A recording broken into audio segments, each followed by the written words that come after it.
Pemirsa, petang rahina sedurung nyepi umat Hindu ring Bali ngemargiang pecara melasti ke segara utawi genah witning toya suci sane nampak. Penyuan umat Hindu saking desa adat Kerobokan Kuta Utara Badung taler ngemargiang upacara penyucian ke Pantai Peti Tenget.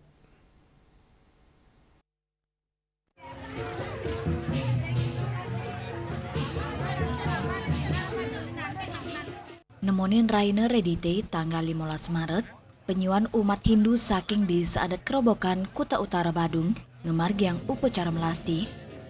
Iringan umat memargi antuk gegiras ngewibunayang busana adat mewarni petak antuk munut pertime miwa jampana miwa piranti suci sanelianan. Maka sami sarana upacara pacang mesucian ring Pantai Peti Tenget. Melasti kesemertinin antuk nyuciang buana alit miwa buana agung sedurung ngeranjing ring warsa saka anyar siusa ngatus petang dasekutus ring raina suci nyepi. Ya diasu nanganin sabederes miwa banjir ring margine, sake wanten umat Hindu kantun gegiras antuk ngemargiang upacara penyucian inucap.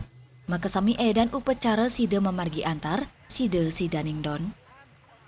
Rai Suantara, Bali TV.